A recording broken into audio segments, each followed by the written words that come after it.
Alright, hello citizens of the Nigelverse. It is Niger once again, and welcome back to System Shock Radio. So, I have quite a few topics today. Don't quite know if we're gonna get away with a short video with all these topics like we did last week, which it even surprised me how how we did manage to breeze through them. But I don't think lightning's gonna strike twice here. But we will see.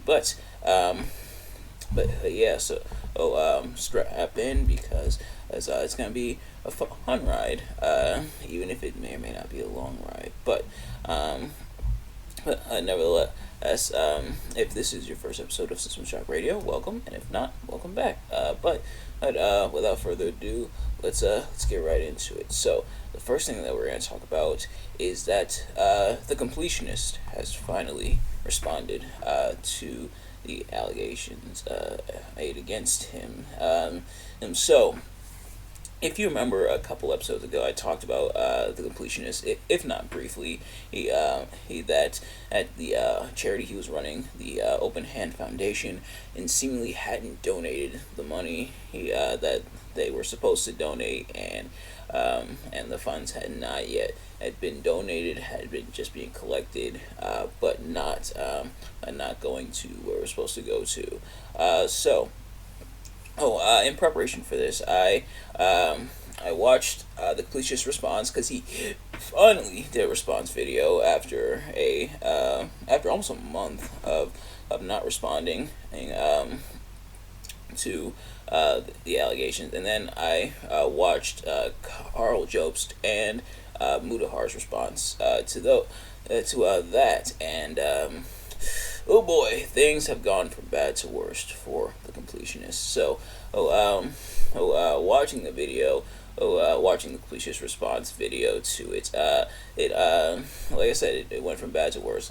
Literally, this response video was received about as well as a fart in church, because a lot of the stuff that he had said was contradictory to other stuff that had been said before, and that's what a lot of people took issue with. That and the fact that he threatened legal action against Karl Jobst and Mutahar, even though he didn't name them specifically by name.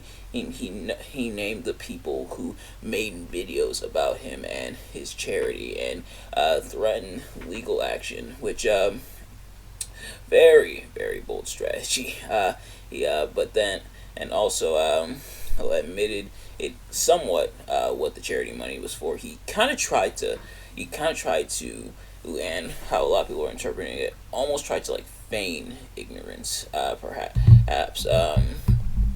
Stating that the money did have to go towards costs for running the event and stuff, and that the money had been there, using the previous excuse that they had used was that the money had been there, but they were waiting for a suitable donor for the money, and linked his deceased mother's autopsy reports, I guess to prove that she had dementia, which a lot of people were like, why do you link that? That doesn't really, that's just weird, and it's gross, and it's not necessary to what you're supposed to be talking about, going off topic, essentially.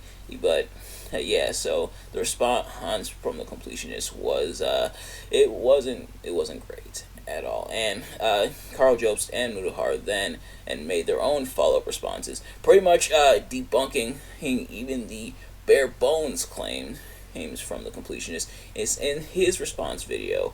So they pretty much debunked that stuff, and show that the Completionist had been saying that the money was supposed to be going directly to charity. He said it multiple times through his Indieland events that the money was supposed to be going to charity, that they weren't seeing any of it.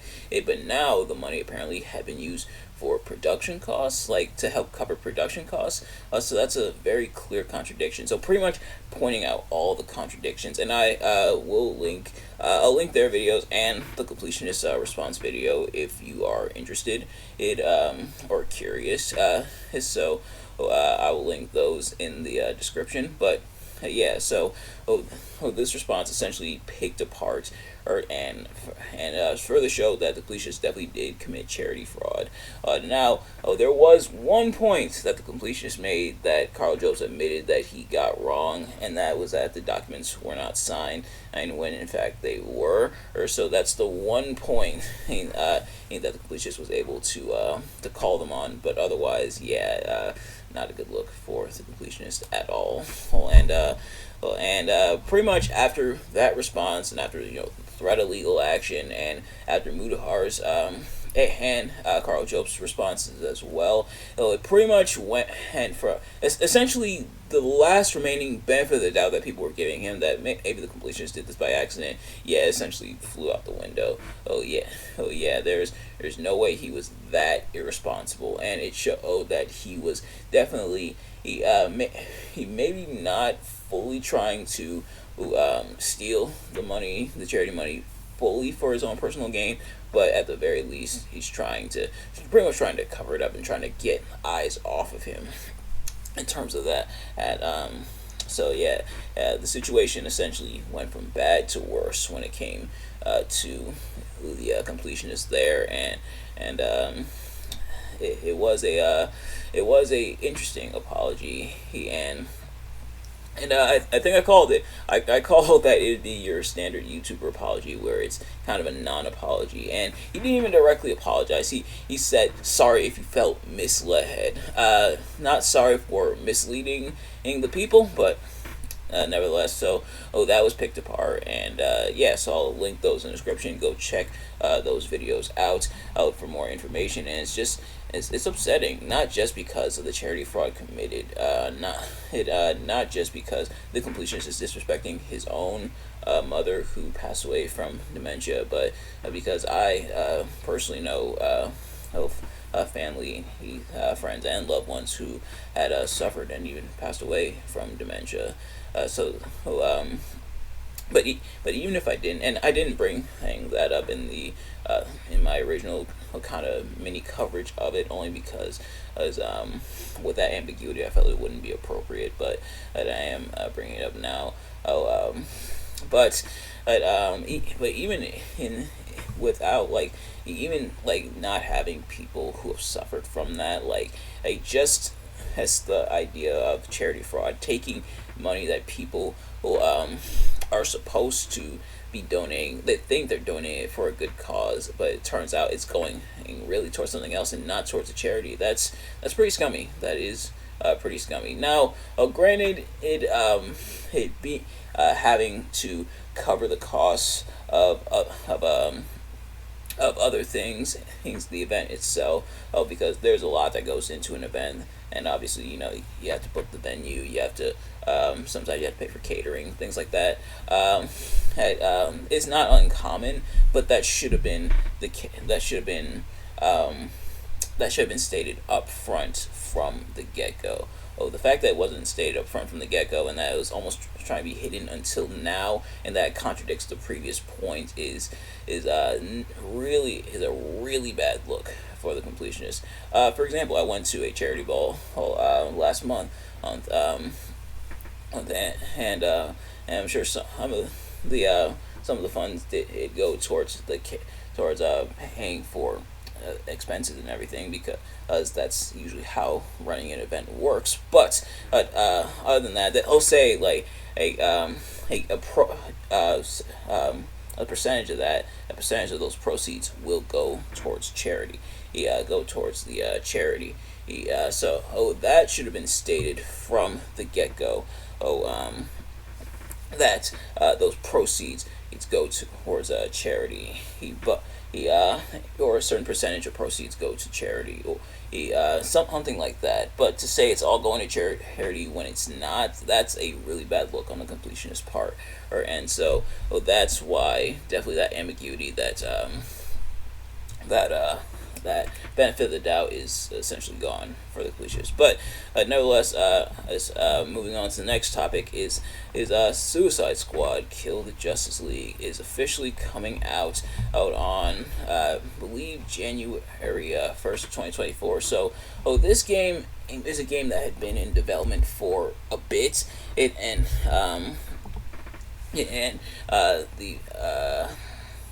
So January 30th.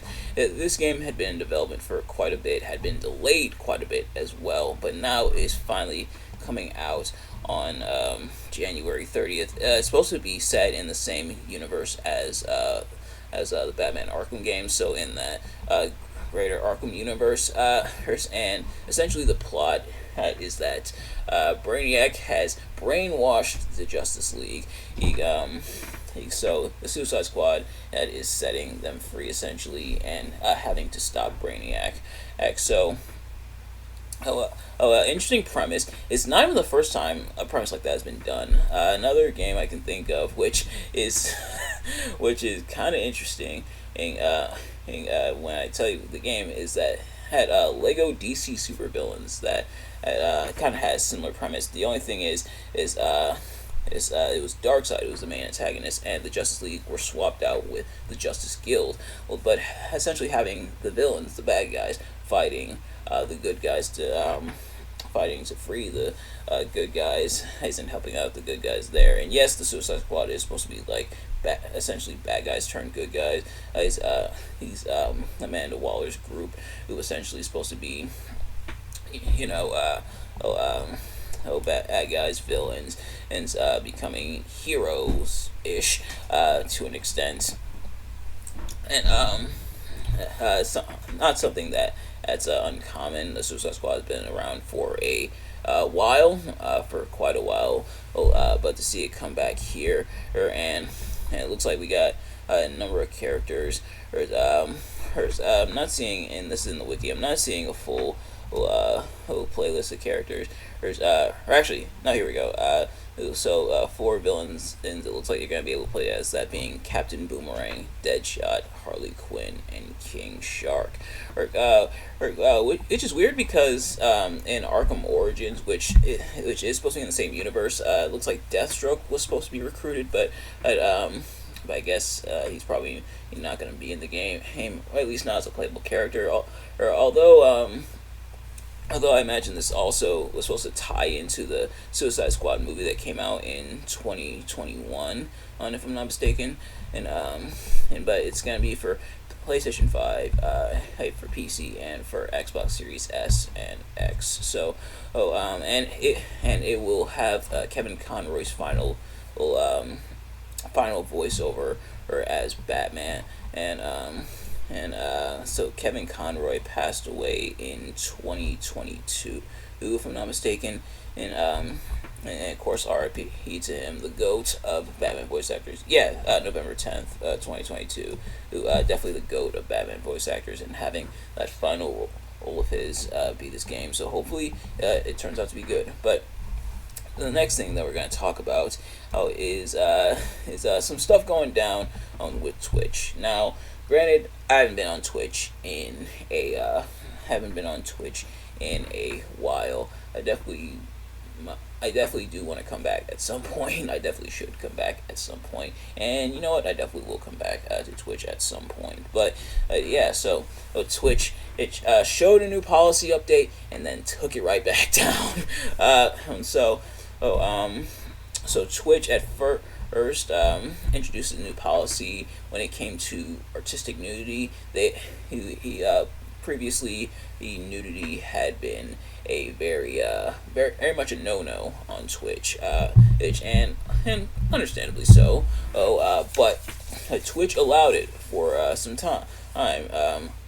I believe a couple days ago or so, they allowed it for some time in terms of an artistic sense that nudity is okay, like painted nipples and stuff are okay as long as it's in an artistic sense, and which I imagine would be somewhat difficult to.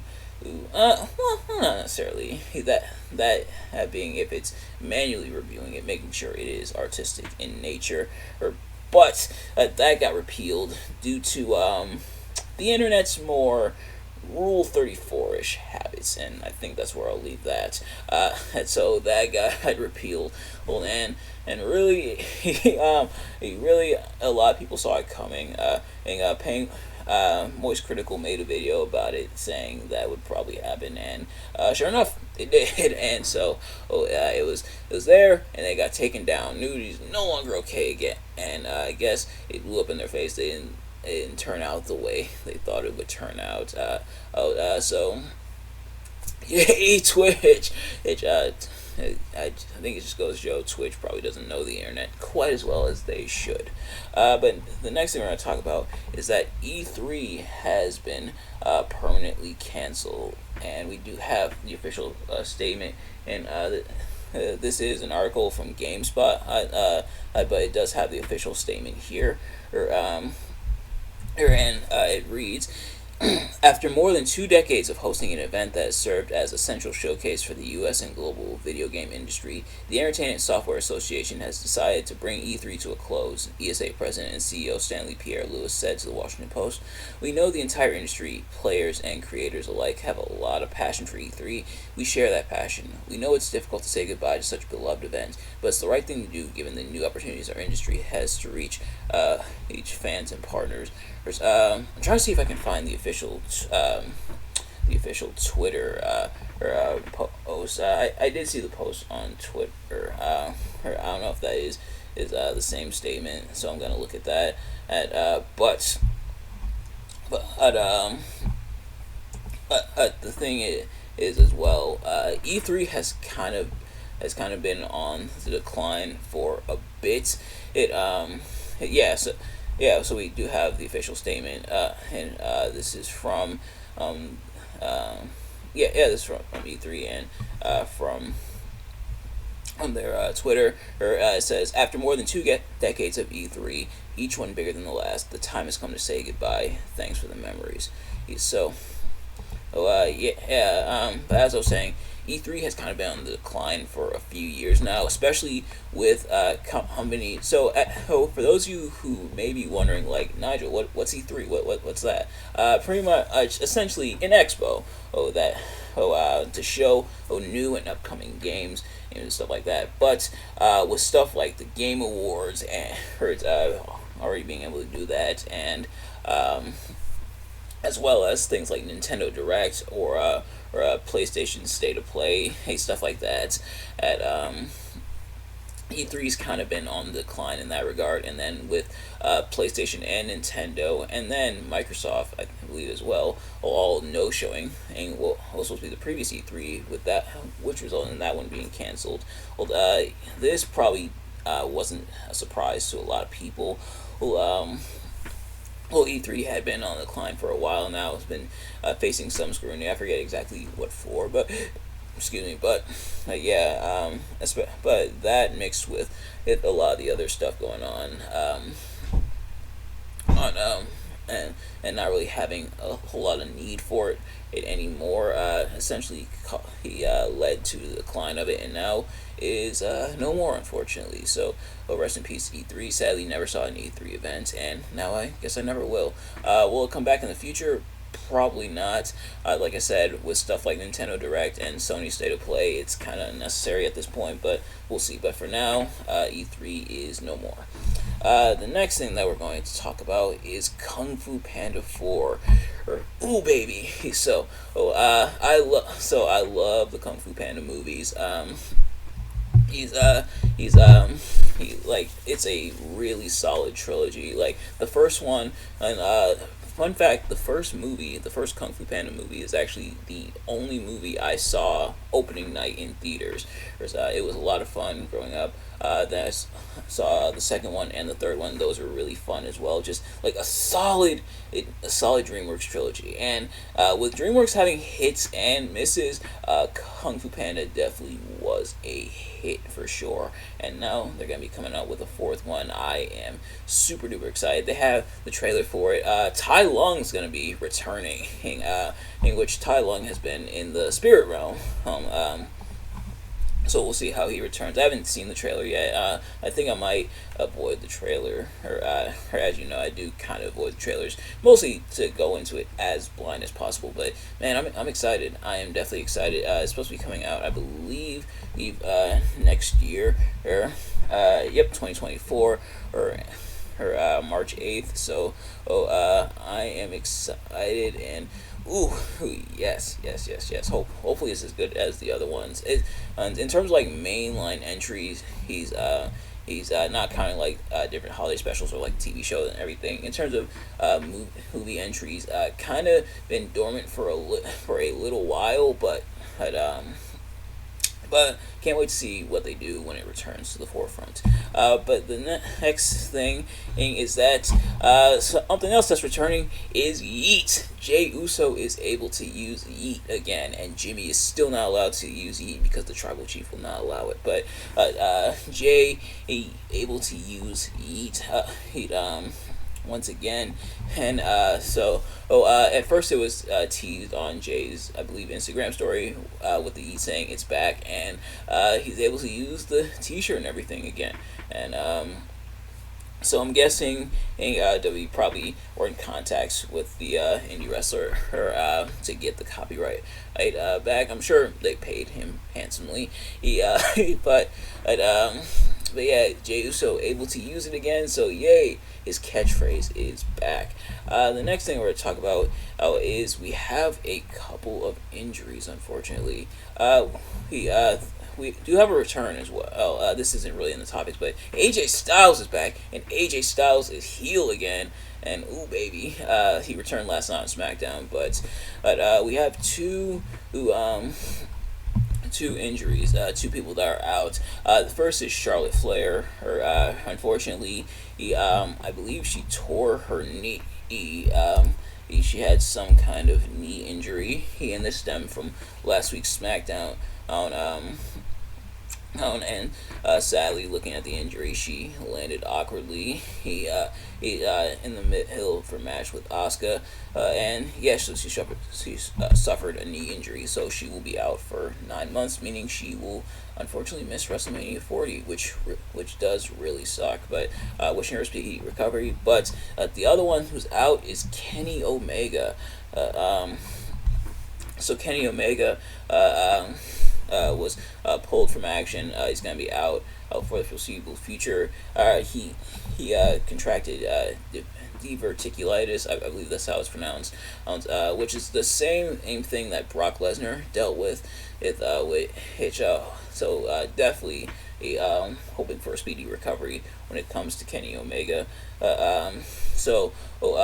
Will this affect he and Jericho's tag team title opportunity against Ricky Starks and Big Bill? We will have to see.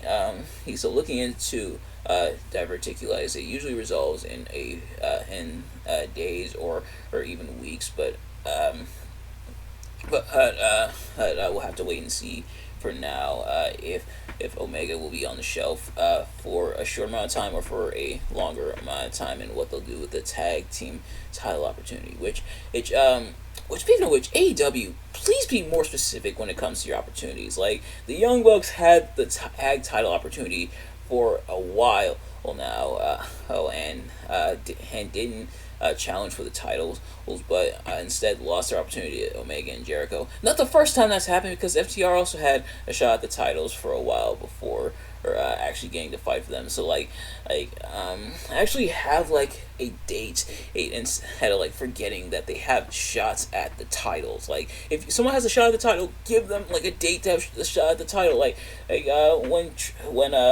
When Trick Williams and Blair Davenport won the Iron Survivor Challenge, and they said they're gonna fight for the titles at New Year's Evil. Well, like have something like that. Like if they win an opportunity, say at like Revolution, and say they're gonna challenge for the title either on this episode of Dynamite, at this specific episode of Dynamite, or at the next pay-per-view, Double or Nothing.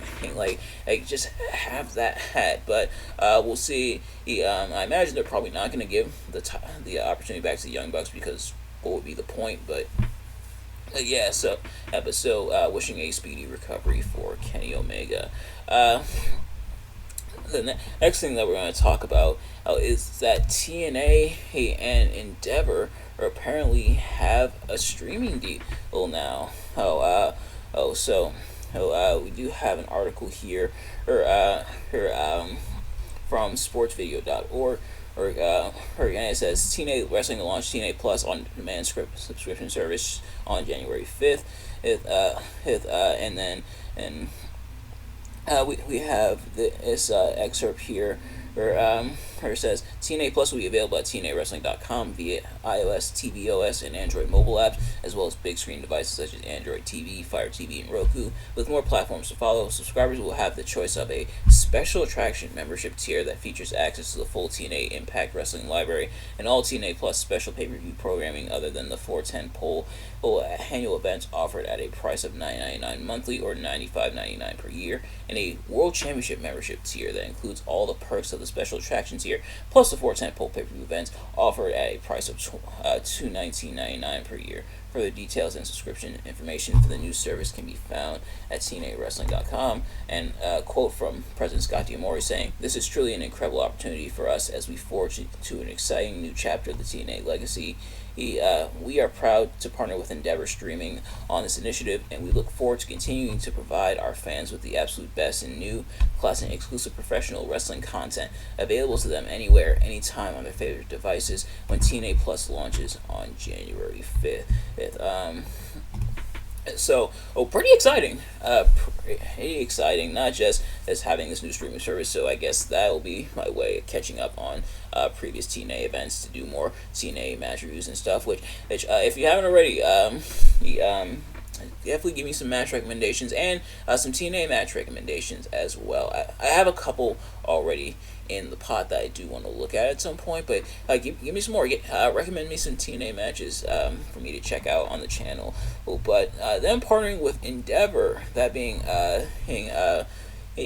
the other company that merged with WWE to form TKO Holdings, meaning WWE and TNA will kind of be under the same roof. And no, I'm not talking about when Dixie Carter visited, but that's pretty cool. So will this lead to a working relationship between them? We will find out. But also in TNA news, they have some signings, such as both Kushida and Trent Seven, and which is pretty cool as well. So TNA, they are definitely rebranding big. Of course, TNA formerly Impact Wrestling, and so they are definitely building big and building strong, man. And awesome to see. Love to see it. The next thing I have to talk about, something that you don't love to see, is that sadly Liv Morgan has been arrested. Liv Morgan, unfortunately, he was arrested, and I'm gonna look up the exact date to see when she did get arrested.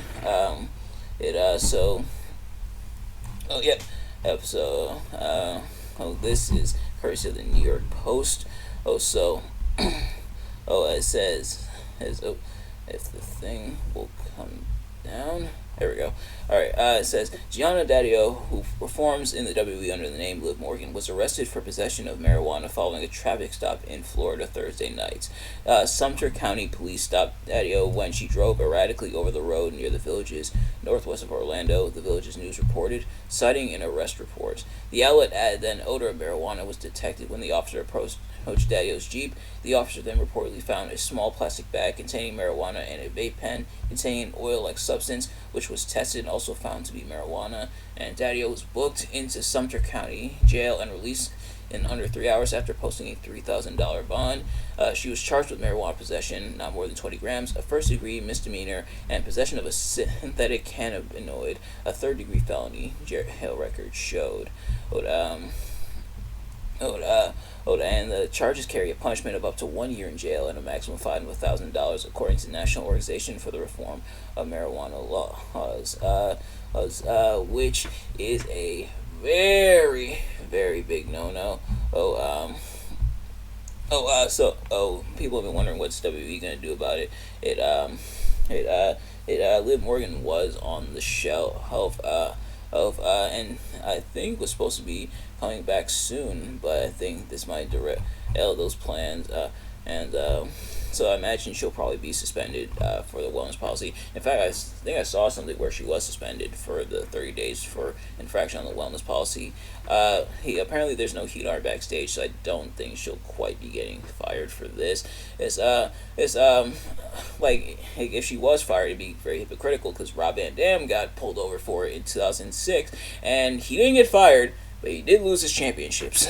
But it is unfortunate that Liv Morgan was arrested. And I know some people are trying to say, oh, it shouldn't be a big deal, because it's like weed is supposed to be legal. Well, I forget whether or not it's legal in the state of Florida, but she shouldn't be arrested. She should be freed. So we'll see what comes of this, but definitely is an unfortunate situation, and her being arrested and everything. And obviously, no disrespect or anything to those who smoke weed or cannabis or anything like that. And me personally, I don't really do that, but I'd obviously no disrespect to those people. But yeah, it's just a very unfortunate situation, that is. And then the last topic that we're going to talk about is being single and singlehood. So I'm currently single right now. As I have been for most of my life. But you know what? That's not a bad thing. And the thing about being single versus being in a relationship, obviously I was in a relationship. It ended earlier this year, but nevertheless, the thing about being single is that, yeah, it may be kind of tough sometimes. It's like going out and about, seeing other people, well, in couples, seeing love, seeing your friends posting their relationships and success as but the thing is being single. Well, and obviously to all my friends in relationships, wishing you all happy, healthy, successful relationships, because definitely love to see that. But also the thing is, while you're single, being single is great too, because as in this time while you're single, work on yourself. This is the time where you really should be working on yourself. Anything that you want to fix within your life, anything that you want to improve within your life. If you don't have to worry about someone else being added into the mix, but instead work on you, work towards your goals and your dreams, which of course you can do that in relationships as well. And it definitely helps. But even while you're single, not having to worry about a significant other in that relationship, take this time, work on yourself, work on your dreams and goals, accomplish what you want to accomplish. It's get things in motion, do things in your singlehood right now. And yeah, I know, you may be a bit upset at the relationships and stuff, but look, take this time to really focus on yourself, really work on yourself, really to really improve yourself, and really, I'm trying to think exactly how I want to describe it, but to take the time to really work on yourself, really work on your craft, hone your craft, whatever you want to do, work on it, be successful at it, and by the time, whether it's financial, emotional, spiritual, even perhaps, so by the time the relationship does come around, which relationships of course do come around, it'll happen for everyone. I didn't think it would happen for me, but it did. But once the relationship does come around, you'll be set. You'll be able to do what you want to do with that other person, because you already got your ducks in a row, And some people deliberately do that. They work on themselves. That's why they actively avoid relationships, and that's for the most part what I'm trying to do now. But they actively avoid relationships so that they can work on themselves, work on what they want to work on, and be able to do that without not necessarily being tied down, but having that to worry about. Take this time to really work on yourself. Alright, so I'll edit there, but yeah, so take this time in your singlehood to really focus on what you want to do, and focus on your goals and your dreams. Now, I do also want to acknowledge, just so I don't forget, that some people are single for different reasons. Like I said, some people are single to work on themselves. Some people are getting out of relationships. Some people are getting out of very toxic relationships and toxic situations. and for whichever reason you're single, of course. But for those of you who have survived, those toxic relationships, it's all the respect and applause in the world to you, of course. Or so you definitely are survivors. You are incredibly strong, of course. But take this time while you're single to rebuild if you have to rebuild. Who improve if you have to improve, and continue to be the awesome you. And I believe it was the YouTuber Swoozy, one of my favorite YouTubers, who I think just dropped a video today, who said it best, and I'll repeat the words here because I think they definitely speak volumes. A relationship should add to your happiness, not be the source of your happiness. It's be happy on your own first, then get with someone. And yes, some relationships do build people up. Alright, sorry, hanging out there, but yes, so relationships are supposed to add to your happiness, not be the source of them, and be happy on your own before getting with someone. Now, granted, sometimes relationships are necessary to help rebuild people. Like, some people are in a very bad spot, bad place, and the relationship pulls them out. And obviously, to those people as well, all respect to you guys as well. But in most cases, yes, being happy on your own first, and then getting with someone. And you see, when you rely on someone to be the source of your happiness, when they're gone, you're not quite going to know what to do. So, yes, be happy on your own first, or if you can help it, of course, or and then be with someone else, and try else. And although obviously a lot of us have issues and problems, try not to bring those issues and problems and that past hurt and trauma into relationships, because that sadly will be the death knell a lot of times. It's unfortunate, but it is the case sometimes. But nevertheless, as this video is already long enough, so I think I'll leave you guys for now. Thank you all so much for watching. I hope you enjoyed. If you did, please do me a favor: like, comment, subscribe, share with your friends, turn on post notifications so you know every time I upload a video, so you can see as soon as it drops. Let me know in the comments what your thoughts on this episode and anything I talked about in this episode. I know it was kind of a long one, but I hope you enjoyed nevertheless. Yeah, so thank you all so much for watching. Go check out the Completionist videos. Those will be in the description to get caught up and everything. And I'll probably also, if I remember to, I'll probably also link the original. Back when I covered it a couple episodes ago, I did link the originals, but I might do them again here, I'm not sure, just so you guys can get caught up if you haven't already. Or if you're not interested in the situation at all, then that is totally fine as well. But nevertheless, thank you all so much for watching. I will see you guys later. Peace.